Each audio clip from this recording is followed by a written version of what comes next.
Hello students, I welcome you all in this class. How are you all? I hope you all are fine and doing well. So today we are going to start a new lesson, that is desert animals, from your honeysuckle book. So this lesson, as the name suggests, throws light upon the life of the desert animals and their varied unique techniques to adapt with the harsh atmosphere of desert. So let's know more about them. So I am reading the text. Deserts are the driest places on earth and sometimes go for months or even years without rain. But even the desert animals cannot survive without water or for long periods in the scorching sun. Scorching sun means hot sun. So they have had to find different ways of coping with the harsh conditions. So deserts are the places which have less water and almost no rain for months together and sometimes in a year also. Therefore, they are the driest places on the earth. But the animals who live here, it's difficult for them also to live without water for a long span of time, especially during the hot days of summer. So they find their own alternate ways to fight with such tough conditions of the atmosphere. For example, jackals spend the hottest part of the day in cool underground burrows, and strange insects called darkling beetles are expert at catching drops of moisture on their legs, then lifting them into the air until the drops trickle down into their mouth. Trickle down means to come down. So there are some desert animals like gerbils. It's a mouse-like rodent. It goes underground during hot days in its cool burrows. Next, it's the darkling beetle, that is an insect. It uses a strange way to beat the heat. That is, they drag drops of moisture from their legs by lifting them in the air and dropping them into their mouth. Not all deserts are endless seas of rolling sand dunes. Some are rocky or pebbly and dotted with small bushes, while others are sprinkled with colorful flowers during the spring. So pebbly means stony and sand dunes means heaps of sand. So all the deserts are not the same hills of sand or the heaps of sand. Each has its own characteristics. Some are stony and have a rugged surface with small bushy plants, and few also have colorful flowers during the spring season. So there are more than 2300 different kinds of snakes around the world, ranging from just 15 centimeters long to more than 11 meters. So now we are talking about the snakes who live in the deserts. Snakes are also of many types. There are about 2300 types of snakes. They range from the smallest size of, that is 15 centimeter and long, to more than 11 meters. So now most snakes are quite harmless, but there are a few that are so poisonous that they can kill a human being with just one bite. So not all the snakes are harmful.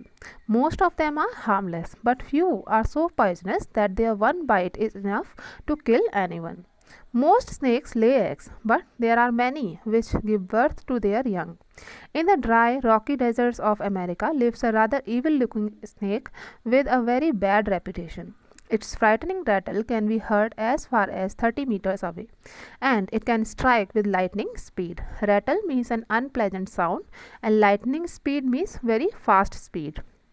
So most of the snakes lay eggs to reproduce, but many are there who give birth to their babies. American deserts are dry and rocky in nature. There lives a dangerous snake. One can hear its loud, unpleasant sound even from the distance of 30 meters. It strikes very fast with threatening speed.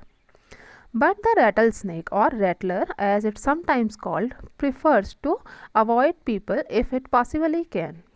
There is also a rattler or rattlesnake, you can say. Its choice is to ignore people as much as it can. It holds its tail upright and rattles the end whenever it is disturbed in the hope that the intruder will go away. Intruder means stranger. So if it feels disturbed, it holds its tail direct and give a sharp sound to make a stranger move away. But however, if its warnings are ignored and it feels threatened, it will coil ready to bite. But if someone not paid any attention towards its warnings, it feels terrified and it prepares itself to bite. But the rattler itself cannot hear the noise its own tail makes. Like most snakes, it hears things through vibrations and the ground. If a person walks nearby, the snake can feel the movement, but if the same person were to shout, it would not hear a thing. But the surprising thing is about the rattlesnake is that it's not able to hear the sound produced by its own tail. Like all other snakes, it also hears through the waves produced on the ground. Means it can feel the vibrations but not able to hear the sound. For example, if someone is coming nearby him, it can feel the movement of his footsteps, but it is not able to hear that same sound of the shouting of that person.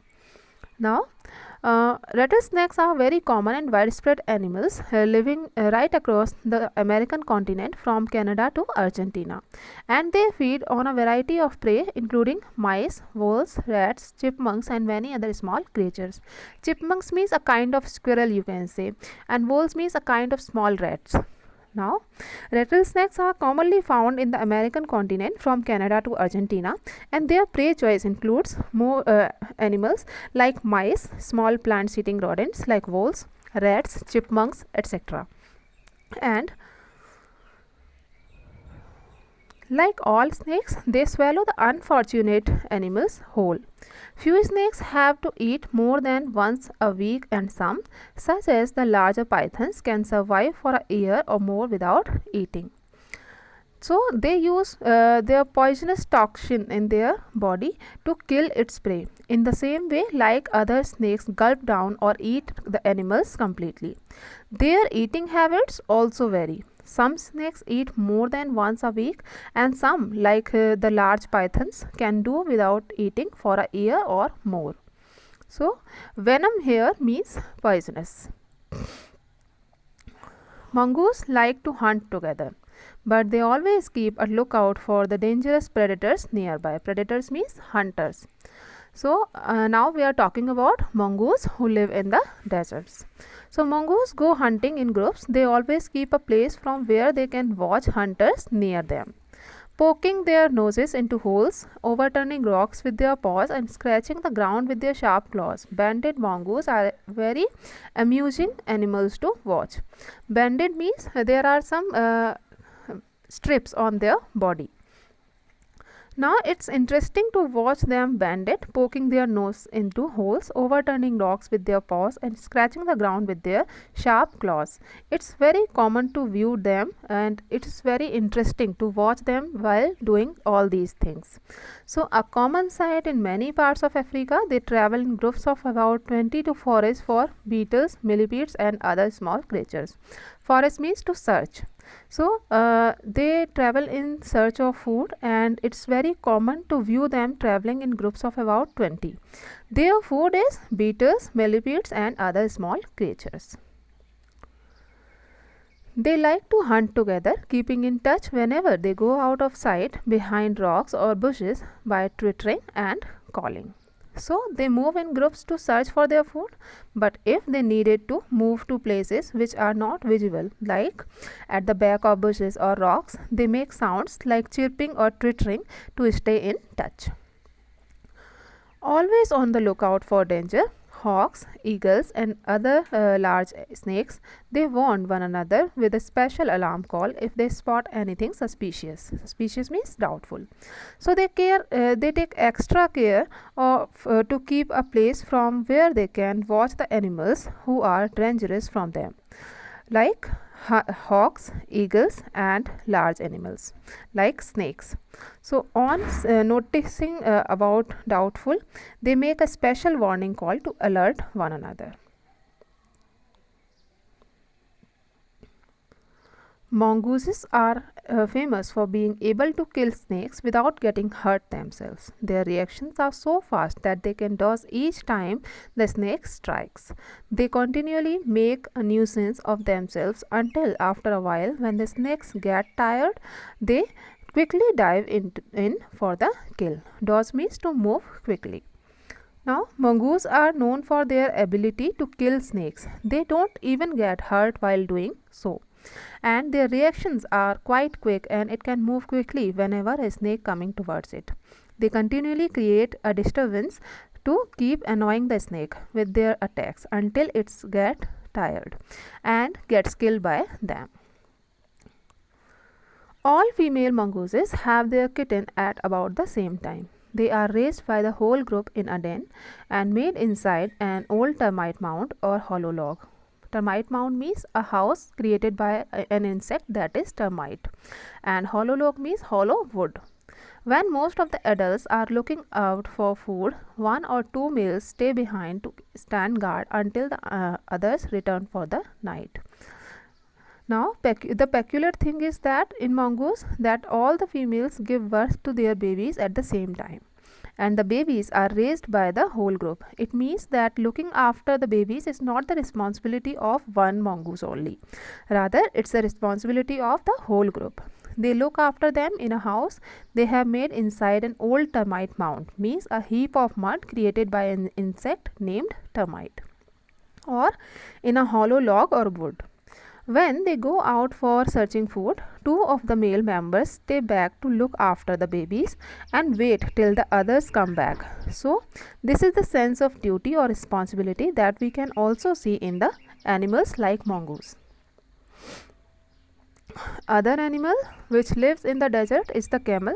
Camels were first domesticated by people many thousands of years ago. In the wild, camels usually live in small groups of up to 30 animals. So now we are talking about another animal, that is camel. The camel is another desert animal. It was first tamed by the people and it was kept as a pet animal at homes thousands of years ago. Camels have unique capacities to adjust with their atmosphere. Like in the forest, they live in small groups of 30. Now, camels have long shaggy winter coats to keep warm and shorter tidier coats in the summer to keep cool. A thirsty camel can drink as much as 30 gallons of water, that is about 500 full glasses, in just 10 minutes. So, camels have long untidy brushy hair to use as a coat to keep their body warm in winters, and this long coat falls away and gets shortened as summer approaches to keep them cool. Camels can drink almost 30 gallons of water, that is equal to approx 120 liter or about 500 full glasses of water whenever they are thirsty, in just 10 minutes. Normally, however, it gets all the moisture it needs from the desert plants and can survive for up to 10 months without drinking any water at all. So, its body can get moisture from the desert plants and it can live for up to 10 months without drinking any water. In this way, it can survive in the harsh condition of the desert. Now, you can see the camel is there in the desert.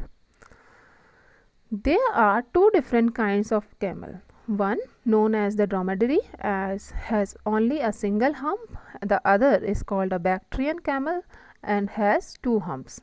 The humps help the animal to survive in the desert by acting as storage containers. So, camels are of two kinds, dromedary, which has single hump, and Bactrian, which has two humps. So, the purpose of hump is that to help the animal to survive without water in desert. It acts as the storage box for them. But they don't store water, as many people wrongly believe. They are full of fat. But as many of us thinks that the camel can survive in desert because it stores water in its hump, but this belief is totally fake. The truth is that they are full of fat, and this fat nourishes the camels when food is scarce. Scarce means limited. If they have nothing to eat for several days, their humps shrink as the fat is used up. So, the truth is that the humps of camel are full of fat. This fat feeds the camel when the food is less in quantity. When fat is used, the size of the hump becomes smaller as it is used up instead of food. Now, there are many other ways in which camels are adapted to their desert life. Their mouths are so tough that even the sharp thorn cannot pierce through. Thorn means some pointed leaves of the plants, and pierce means to hurt them. Now, camels use other ways also to cope up with the harsh and rough conditions of the desert.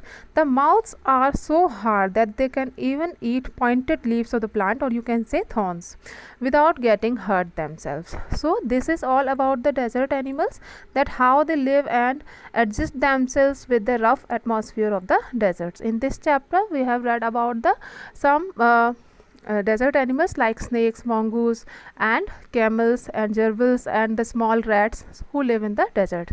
But there are so many other creatures also who live in the deserts. You can search about them. So with this we come at the end of the chapter. Thank you. Have a great day.